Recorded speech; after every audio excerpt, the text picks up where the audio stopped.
At sa pagkakataon po ito, nasa linya na po ng telepono si LTFRB Chairman Winston Gines. Sir, magandang hapon po muli sa inyo. Magandang hapon, Kirby. Apo. Sir, nagpataw po tayo ng preventive suspension dito po sa Don Mariano. Sir, meron po bang naging, o ano po yung naging batayan po natin sa pagpapataw po ng ganitong parusa sa kanila?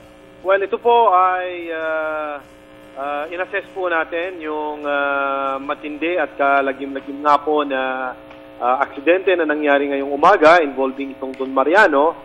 At ganoon din po yung mga past accidents na kinasungkatan itong kumpanya.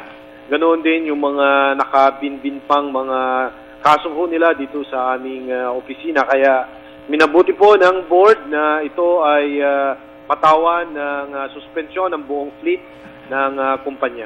Opo. Chairman, gaano po tatagal itong suspension na ipinataw po ng LTFRB? Ito po ay tatagal ng 30 araw. Sa loob ng 3 araw na ito ay minamandato natin na kailangan pong pumunta sa LTO ay submit ng kanilang mga lahat ng sasakyan para mag-undergo ng motor vehicle inspection para malaman natin kung ang mga ito ay roadworthy o hindi. Opo. Ang kanilang members po naman ay i-require ho natin ng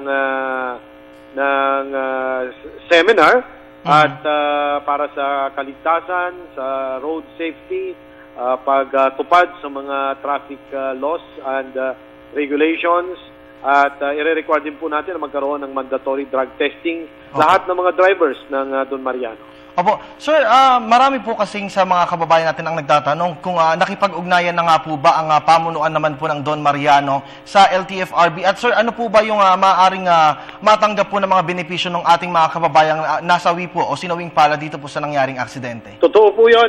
Tayo mismo ang tumawag sa may-ari at atin na siyang binigyan ng kautusan na asikasuhin niya lahat ng mga namatay at ng mga may nagkaroon ng sugat na ngayon ay ginagamot sa mga iba't ibang mga pagamutan natin.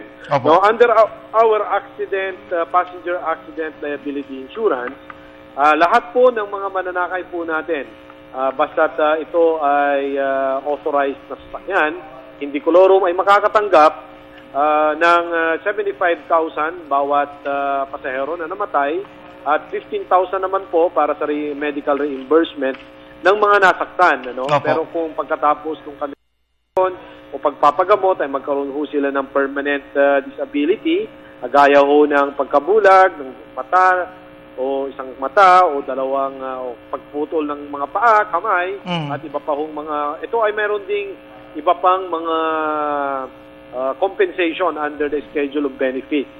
At ang dahil nga ho sa mga pangyayaring ito, itong November actually ay itinaas na po natin ang compensation sa mga namamatay beginning 2014 ng 150,000.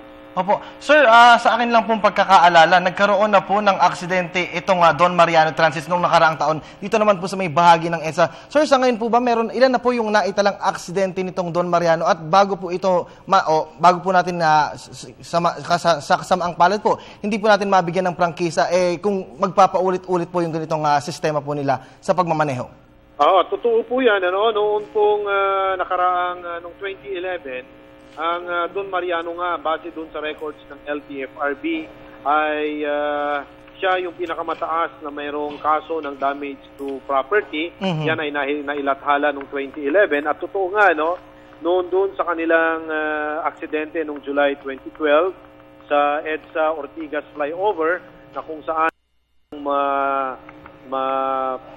hulog yung buong bus. Ito po ay naimbestigahan na, nagkaroon na rin ng desisyon dito ang LTFRB at katunayan sa isang resolusyon na inilabas namin noong September 9, 2013 ay suspendido ng 60 araw ang franchise ng Don Mariano na mayroong 21 units. Apo, at bilang panghuli na lang, Chairman Gines, sakali pong hindi tumupad sa usapan o sa pagbibigay po ng karapatang benepisyo, ito pong Don Mariano Transit dito po sa mga biktima, sir, meron po ba silang